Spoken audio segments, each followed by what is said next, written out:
कि आज सबसे खराब स्थिति किसान की है। पहले तो आपको बता दें कि हम भी एक किसान के बेटा हैं। जी, आपसे किसानों की किस प्रकार की उम्मीदें होती हैं? हिंदू हमेशा शोषित रहा, वंचित रहा। नमस्कार, मैं कृष्णा पाल हूं और आप देख रहे हैं द फोर्थ पिलर, जिसे लोकतंत्र का चौथा स्तंभ कहा जाता है, जो आपको सुनिश्चित करता है कि लोकतंत्र की छत बेहद मजबूती से और दृढ़ता के साथ टिकी हुई है संविधान के इस चौथे स्तंभ पर।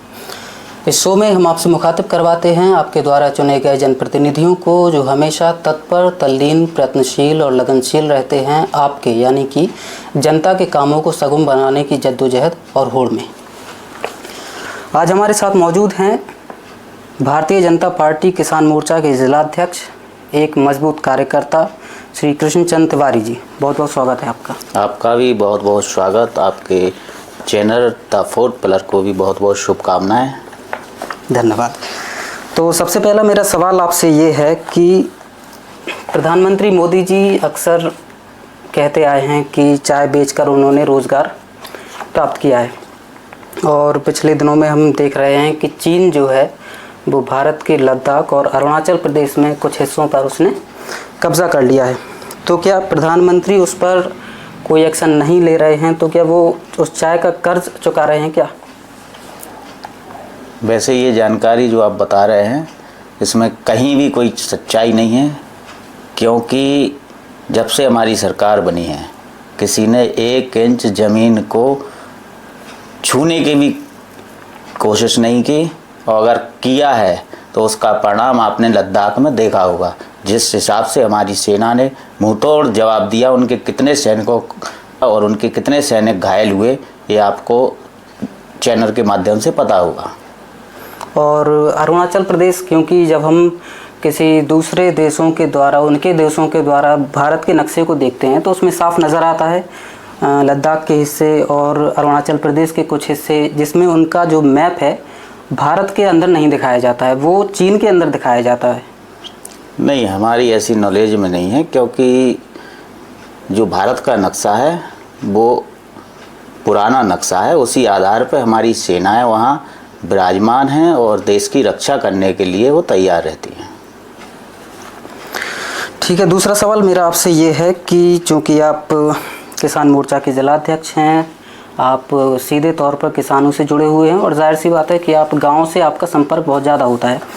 तो किसानों की प्रगति के लिए सरकार क्या क्या कदम उठा रही है? आपके द्वारा क्या क्या कदम उठाए जा रहे हैं? जब आप किसानों से मिलते हैं तब आपके और किसानों के बीच किस प्रकार की वार्ता होती है? किस प्रकार का सहयोग आप उनको देते हैं, और उनसे आपसे किस प्रकार का सहयोग मिलता है? सबसे पहले मैं आपको बता दूं, जब हमारी 2014 में भाजपा की सरकार केंद्र में आई जी, तो हमारे मोदी जी, आदरणीय मोदी जी ने सबसे पहले कहा था कि हम किसानों की आय दोगुनी करेंगे। उस ओर हमारी पार्टी काम कर रही है और लगातार किसानों के लिए, चाहे एमएसपी हो, चाहे किसानों के लिए यंत्र हों, चाहे किसानों के लिए सब्सिडियां हों, ये सारे उसमें हम, और जैविक खेती पे हमारी सरकार इस पे बहुत ज़्यादा ध्यान दे रही है। अच्छा, जब किसान पर्सनली आपसे जब मिलते हैं तो आपसे किसानों की किस प्रकार की उम्मीदें होती हैं? क्या आप उनके लिए क्या करने का जज्बा रखते हैं? पहले तो आपको बता दें कि हम भी एक किसान के बेटा हैं जी, और जब किसान मिलते हैं तो हमें पता रहता है कि इनकी सामान्य ज़रूरतें क्या हैं, क्या क्या इनकी समस्याएं हैं। तो किसान की 2-3 समस्याएं जो महत्वपूर्ण हैं। सबसे पहले तो था पानी नहीं है, सिंचाई के लिए साधन उपलब्ध नहीं थे। जी, हमारी सरकार, हमारे माननीय विधायक जी लगातार इसमें प्रयास कर रहे हैं और लिफ्ट कैनाल के द्वारा भी पानी पहुंचाने का काम कर रहे हैं। ठीक है, फिर मेरा आपसे एक सवाल ये है कि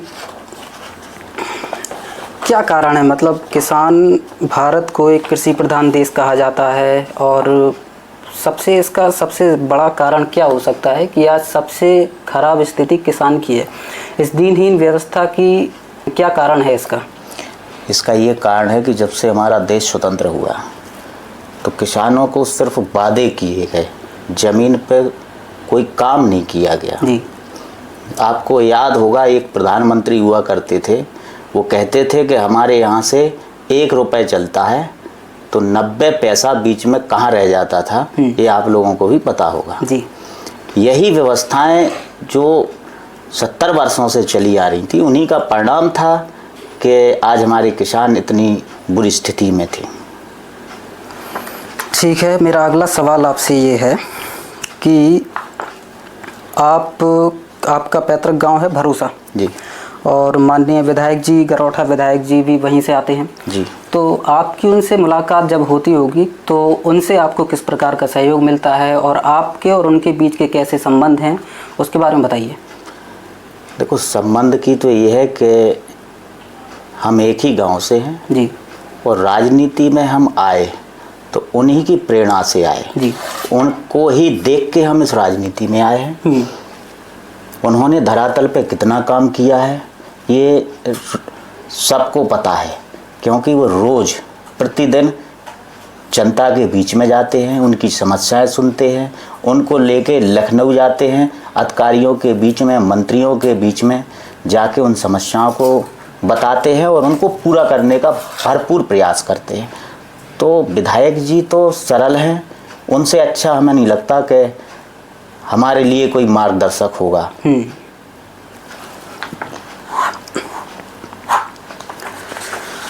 ठीक है, फिर अगला सवाल है, बीते एक रोज़ मैं भारतीय जनता पार्टी के संविधान को देख रहा था तो उसमें मेरी नज़र उनके आर्टिकल 4 पर गई। आर्टिकल 4 में उन्होंने लिखा है, मैं आपको पढ़ के बताता हूँ। The party shall be committed to nationalism and national integration, democracy, Gandhian approach to socio economic issues leading to the establishment of an egalitarian society free from exploitation, positive secularism that is सर्वधर्म संभाव and value based politics. The party stands for decentralization of economic and political power। यानी कि इसका मतलब हुआ राष्ट्रवाद और राष्ट्रीय एकात्मता, लोकतंत्र, सामाजिक आर्थिक विषयों पर गांधीवादी दृष्टिकोण जिससे शोषण मुक्त एवं समता युक्त समाज की स्थापना हो सके, सकारात्मक पंथ निरपेक्षता अर्थात सर्वधर्म संभाव, मूल्यों पर आधारित राजनीति और आर्थिक और राजनीतिक विकेंद्रीकरण में पार्टी विश्वास करती है। तो कहीं ना कहीं लोगों के जहन में एक सवाल आता है कि इनकी कथनी में और करनी में थोड़ा सा डिफरेंस है, क्योंकि ऐसा क्यों होता है कि भारतीय जनता पार्टी ज़्यादातर धर्म की राजनीति करती है। बार बार एक लोकतांत्रिक देश में धर्म को बीच में लाना क्या अच्छा है? देखो, ऐसा नहीं है, क्योंकि आप जिस देश में रह रहे हैं तो वहाँ बहुसंख्यक जो हैं वो हिंदू हैं जी। तो सब सामान्य सी बात है कि जब हिंदू हैं तो उनकी बात प्रमुखता से ज़्यादा लोग कहेंगे। ऐसा नहीं है कि हम किसी भी धर्म, जाति, संप्रदाय के खिलाफ हों। हम सबके लिए प्रयास करते हैं कि सभी लोग आगे आएं और सबकी हम मदद करें, लेकिन कहीं ना कहीं हिंदू सिर्फ एक है हमारे देश में जिसके लिए किसी भी पार्टी ने आज तक नहीं सोचा। हिंदू हमेशा शोषित रहा, वंचित रहा। हमारी पार्टी एकात्म मानववाद के दिशा निर्देशों पर चलती है, उस सर्वधर्म संप्रभा उनके अनुरूप हम लोग काम करते हैं। बाकी लोगों को जितनी भी पार्टियां हैं सब अपने अपना काम करती हैं, हम लोग धरातल पे काम करते हैं। जी अच्छा, इसमें थोड़ा सा डिफरेंस नज़र आता है। वो कहते हैं कि जो वो लोग हैं पंथ निरपेक्षता जो है उनकी सकारात्मक है। एक हाल ही में एक विषय चल रहा था कि बाबर को महाराणा सांगा ने संदेश भेजा या नहीं, तो आपका क्या कहना है, क्या महाराणा सांगा ने बाबर को संदेश भेजा होगा? क्योंकि अगर बात तुजो के बाबरी की जाए तो उसमें बाबर ने साफ तौर पर लिखा है कि जब वो काबुल में था तो उसके पास महाराणा के दूत आए थे तो उनसे बोला गया था कि जो लोधी वंश का शासक है वो बहुत ही क्रूर है, आप आइए भारत पर आक्रमण कीजिए और यहाँ पर राज कीजिए। देखो, अब बाबर ने क्या लिखा या बाबर क्या कह रहे हैं, हमें उसको लेके नहीं चलना है, क्योंकि कई इतिहासकार हैं जिन्होंने लिखा है। पहले तो आप इस पे आइए कि राणा सांगा ने इब्राहिम लोधी को 3 बार खुद हराया। उनको चौथी बार क्या ज़रूरत पड़ गई थी कि वो बाबर को लेके आते, जब 3 बार उन्होंने खुद हराया तो ये तो तोड़ मरोड़ के हमारे धर्म को कुछ लोगों ने, इतिहासकारों ने किस हिसाब से लिखा, इसकी हम ज़्यादा चर्चा नहीं करना चाहते हैं। बस इतना कहना चाहते हैं कि राणा सागा एक महान योद्धा थे जिनको हिंदू पथ नाम से जाना जाता था। जी ठीक है, अगला सवाल मेरा आपसे ये है कि चूँकि भारतीय जनता पार्टी दुनिया की सबसे बड़ी पार्टी है और तमाम लोग इससे जुड़े हुए हैं और एक श्रृंखला है ना, एक हायरार्की है कि एक काफ़ी बड़े नेता हैं, उसके बाद फिर कुछ क्षेत्रीय नेता हैं। तो क्या आपको पार्टी के शीर्ष नेताओं से भरपूर सहयोग मिलता है? हमारी जो पार्टी है ये कार्यकर्ता वाली पार्टी है, इसमें कोई बड़ा ना कोई छोटा, ऐसा कोई ना नेता है, ना कोई कार्यकर्ता छोटा है, ना कोई नेता बड़ा है। हमारे यहाँ सारे लोग जब मीटिंग होती है एक साथ बैठ के राय विचार विमर्श होके ही आगे कोई भी काम होता है, वो आगे सारे कार्यकर्ता सारे पदाधिकारी बैठ के राय मशवरा करते हैं। जी ठीक है, फिर अगला सवाल मेरा आपसे ये है और इस सवाल का जवाब आपको बुंदेलखंडी भाषा में देना होगा। कुछ दिनों से एक मांग चल रही है कि बुंदेलखंड को एक अलग राज्य बनाया जाए, है ना। अब विधानसभा में हमारे माननीय विधायक जी रवि शर्मा ने एक अपनी बात रखी, तो उनने कही कि साहब हमारे यहाँ के लोग चाह रहे हैं, उनने साफ तौर पे जो कही कि साहब हमारे यहाँ के लोग चाह रहे हैं, हम नहीं कह रहे, हमारे यहाँ के लोग कह रहे हैं कि बुंदेलखंड को एक अलग राज्य बनाया जाए। तो जी इतने हिचकिचा कह रहे हैं अपनी बात रखे हुए में, भाई जब आपके लोग कह रहे हैं तो जाहिर सी बात है उन लोगों ने आपको बनाओ है। जब आपके लोग कह रहे हैं तो जाको सीधे से मतलब जो है कि आप खुद कह रहे हैं, तो आप पीछे का हट रहे हैं कि हमारे लोग कह रहे हैं, हम नहीं कह रहे। नहीं, इसमें आपको पहले तो उनकी जो उन्होंने कहा है उसको पूरी तरह से बारीकी से जानो। लोग कहते क्योंकि वो हैं जनप्रतिनिधि जी, जनता की बात उनको शासन तक पहुंचाने का काम करते हैं जी। तो जब उनके पास लोगों की कोई भी समस्या आएगी या कोई भी जो भी लोग अपनी बात रखेंगे वो उस बात को लेके लखनऊ ले जाते हैं, विधानसभा में ले जाते हैं। तो उनका कहने का यही मतलब था कि लोग कहते हैं कि मतलब है कि जनता इस चीज़ की मांग कर रही है। और ये आपने सबसे अच्छा बहुत अच्छा मुद्दा उठाया। हमारी पार्टी हमेशा छोटे राज्यों की पक्षधर रही है और आज भी है, क्योंकि जब छोटे राज्य होंगे तो उनमें जितनी भी देखो बड़े राज्य में ये तो स्वाभाविक है कि जब बड़ा राज्य होगा तो हर जगह इतनी जल्दी सुगमता से शासन की योजनाएं नहीं पहुंच पाती हैं। तो हमारी भी भाजपा सरकार की सोच है कि छोटे छोटे राज्य बनना चाहिए। लेकिन समस्या इसमें एक अड़चन है। अड़चन क्या है कि इसमें अकेला उत्तर प्रदेश का भाग नहीं है जी। इसमें मध्य प्रदेश का भी एक भाग है जी। तो जब उत्तर प्रदेश और मध्य प्रदेश के दोनों जगह के लोग इस चीज़ को मांगेंगे तभी इस चीज़ बुंदेलखंड राज्य के लिए हम आगे बढ़ पाएंगे।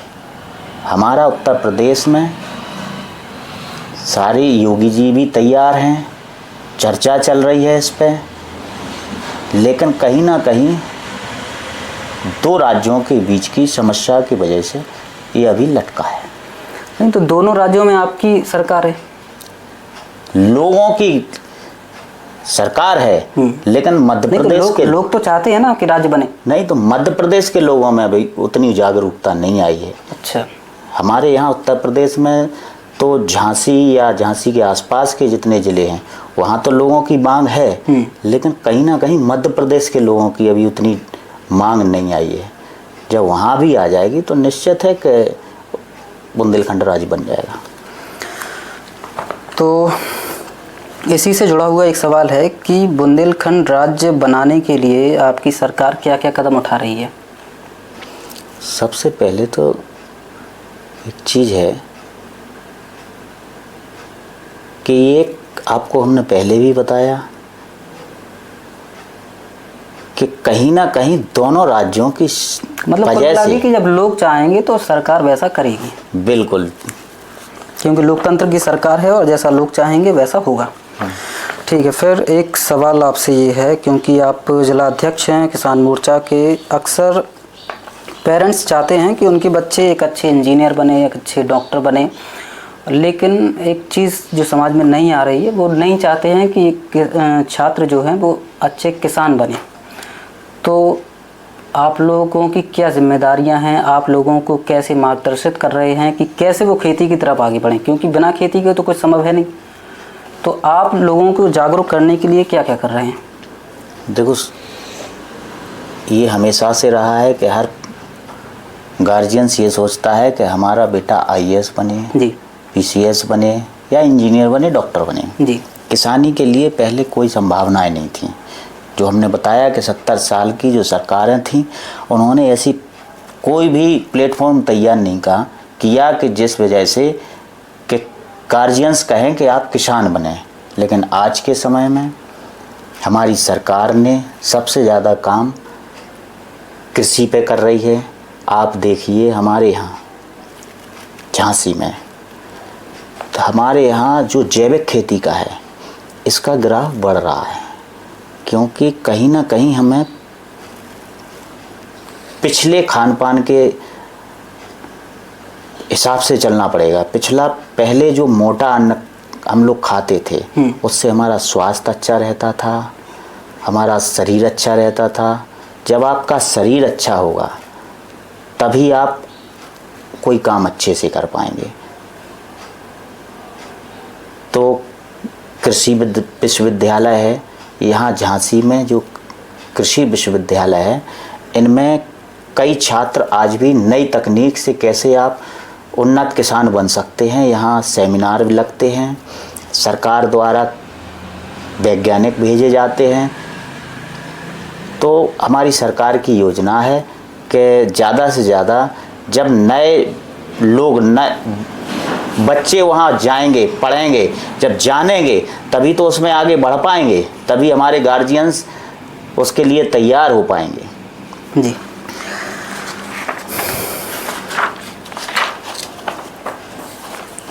अच्छा, अभी एक मुद्दा चल रहा था कि जब देश है एक, तो फिर उसमें एक चुनाव भी होना चाहिए, है ना? तो एक देश एक चुनाव की नीति आपको क्या लगता है, सही है? बिल्कुल सही है, वन नेशन वन इलेक्शन, क्योंकि एक देश, हमारा एक देश है तो एक ही चुनाव होना चाहिए। जब ज़्यादा चुनाव होते हैं तो कहीं ना कहीं खर्च बढ़ जाता है। मशीनरी का भी, जो प्रशासनिक मशीनरी है उसको भी बहुत ज़्यादा भागदौड़ करनी पड़ती है। कई योजनाएं जो समय पे पूरी होनी चाहिए नहीं हो पाती हैं, क्योंकि आचार संहिता लग जाती हैं। तो इस वजह से एक देश एक चुनाव होना इस भारतवर्ष के लिए बहुत ज़रूरी है। जैसा कि मैंने अभी आपसे पूछा भी था कि आप ग्रामीण क्षेत्र से जुड़े हुए हैं, तो किसानों का किस प्रकार से आपको सहयोग मिलता है ना? किसान आपसे किस प्रकार से जुड़ा हुआ महसूस करते हैं, और जब आप जाते हैं तो उनका आपसे उनकी बात होती है? मैंने आपसे कहा कि मैं नेता नहीं हूँ, मैं किसान का एक बेटा हूँ जी। जब उनके बीच में जाते हैं तो स्वाभाविक है कि हम उस पृष्ठभूमि से आते हैं, किसान के ही, स्वाभाविक है कि हम लोग आपस में किसानी की ही बात करेंगे। होता है कि आपके यहाँ क्या समस्याएं हैं, बस इतना है हमारा कि वो हमसे अपनी बात रखते हैं। उस चीज़ को हम ले जाके अपने जनप्रतिनिधियों के पास कहते हैं, वो जनप्रतिनिधि जाके लखनऊ अधिकारियों के पास मंत्रालय में जाके उनको पूरी कराते हैं। जी।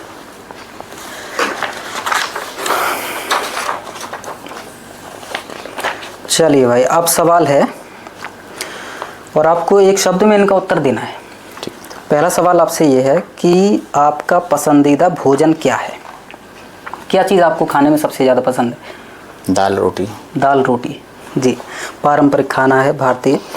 चलो, झांसी ज़िले के सभी विधायकों में से आपका पसंदीदा विधायक कौन है, और सबसे ज़्यादा मदद किस विधायक से मिलती है आपको? देखो, कोई एक नाम लीजिए। हमारे लिए सारे विधायक अच्छे हैं। हमारी जितने भी पार्टी के विधायक हैं सारे लोग जनता के बीच में रहते हैं, जनता की समस्याएं सुनते हैं और उन समस्याओं को पूरा करने का भरसक प्रयास करते हैं। तो हमारे लिए एक विधायक नहीं, सारे विधायक जितने भी हमारे हैं सारे अच्छे काम कर रहे हैं। चलिए, अगला सवाल आपसे ये है कि कृष्णचंद्र तिवारी जी का सबसे पसंदीदा नेता कौन है, पॉलिटिकल लीडर, चाहे वो पुराना हो या नया हो अभी? अटल बिहारी वाजपेयी जी। तो क्या कुछ कारण बता सकते हैं आप? उन्होंने अपने पूरे जीवन काल में कभी भी विरोध की राजनीति नहीं की। वो विपक्ष में भी थे, तब भी सत्ता पक्ष में कांग्रेस हुआ करती थी जी। तो कभी उनके वैचारिक मतभेद नहीं हुए। एक चीज़, जब उनकी सरकार गिर रही थी, हमारी भाजपा की सरकार एक समय, तो उन्होंने एक शब्द कहा था पूरी लोकसभा में कि अगर हमारी सरकार गिरती है तो गिर जाए, हम ऐसे किसी भी सांसद को चिमीटी से भी छूना पसंद नहीं करेंगे जिससे कि हमारी भाजपा पे कोई आँच आए। ठीक है, अगला सवाल आपसे ये है कि किसान मोर्चा के जिलाध्यक्ष आप बन चुके हैं, अब अगला कदम क्या है? चुनाव लड़ेंगे? नहीं, संगठन की राजनीति करनी है। संगठन जो पार्टी हमें जो जिम्मेदारी देंगे वो काम करेंगे। चलिए, अब सवाल हैं, आपको कोई एक को चुनना होगा। पहला सवाल आपसे ये है कि बेहतर मुख्यमंत्री कौन, योगी जी या अखिलेश यादव? माननीय योगी आदित्यनाथ जी। ठीक है। दूसरा सवाल आपसे ये है कि एक हमेशा विवाद बना रहता है महात्मा गांधी के और अंबेडकर के बीच में। अंबेडकर जी चाहते थे कि जो अल्पसंख्यक हैं उनके लिए ज़्यादा प्रावधान किए जाएं, उनको बहुसंख्यक से ज़्यादा महत्व दिया जाए, और गांधी जी का मानना था कि अल्पसंख्यकों को बहुसंख्यकों के साथ मिलकर रहना चाहिए। अगर वे अलग रहते हैं तो कहीं ना कहीं उनका और उनके बीच में जो खाई है और बढ़ती जाएगी। तो गांधीवाद को आप ज़्यादा पसंद करते हैं या अंबेडकरवाद को? गांधीवाद। ठीक है, फिर आपसे सवाल ये है कि बेहतर विधायक कौन, बबीना विधायक या सदर विधायक? हमारे लिए दोनों विधायक। आपके संबंध किससे ज़्यादा अच्छे हैं? हमारे सबसे अच्छे संबंध हैं। सभी कार्यकर्ताओं के लिए ये लोग सोचते हैं। कोई भी विधायक हो हमारे पार्टी का, छोटे से छोटे कार्यकर्ता के लिए चाहे बड़े से बड़े कार्यकर्ता के लिए, हमेशा पार्टी के चाहे विधायक हो चाहे सांसद जी हो, कोई भी हो, पूरी मदद करते हैं, अच्छे से बात सुनते हैं। इसलिए हमारे लिए सारे विधायक महत्वपूर्ण हैं। ठीक है, अगला सवाल मेरा आपसे ये है कि अपने समय में इंदिरा गांधी एक बहुत ही तेज़ तर्रार प्रधानमंत्री रही थीं, और आज के समय में प्रधानमंत्री मोदी जी, उनका विश्व में नाम है जैसा इंदिरा गांधी का भी था। तो आपका पसंदीदा प्रधानमंत्री कौन रहा है, इंदिरा गांधी या मोदी जी? मोदी जी। मोदी जी, कारण बता सकते हैं आप? क्योंकि वो उस पृष्ठभूमि से आए हैं जहां उन्होंने इतना संघर्ष किया। एक चाय बेचने वाले, चाय बेची उन्होंने, इतने गरीब पृष्ठभूमि से आए हैं। उनकी माताजी ने बर्तन धोए हैं, इसलिए। और इंदिरा गांधी जी एक राजशाही परिवार से आती थी, इसलिए उनमें और मोदी जी में, दोनों में तो बहुत अंतर है, ज़मीन आसमान का अंतर है। अब सवाल ये है कि ऐसा माना जाता है कि लोकतांत्रिक व्यवस्था जो है बहुत धीमी चलने वाली व्यवस्था है। उसमें क्या है, डेवलपमेंट में समय लगता है, सभी लोगों के मत को देखना होता है। और एक व्यवस्था है साम्यवादी व्यवस्था, जो कि रूस में चलती है। साम्यवादी व्यवस्था में डेवलपमेंट बहुत तेज़ी से होता है, देश बहुत आगे बढ़ता है, बहुत तेज़ी से आगे बढ़ता है। लेकिन इन दोनों व्यवस्थाओं में से आपकी पसंदीदा व्यवस्था कौन सी है, लोकतांत्रिक व्यवस्था या साम्यवादी व्यवस्था? लोकतांत्रिक व्यवस्था। वजह बता सकते हैं आप? वजह यह है कि लोकतांत्रिक व्यवस्था में लोकतंत्र मजबूत होता है, इतना बड़ा हमारा लोकतंत्र है, दुनिया का सबसे बड़ा लोकतंत्र है। आज हम पूरे विश्व में इतनी मजबूती से खड़े हैं, ना हमारा कोई विरोधी है, ना हमारा कोई दोस्त है। चलिए, दूसरा सवाल मेरा आपसे ये है कि आपका पसंदीदा अभिनेता कौन है? शशि कपूर। शशि कपूर। अच्छा, कोई डायलॉग याद है उनका? मेरे पास मेरी माँ है। अच्छा, दीवार। जी, दीवार। चलिए ठीक है।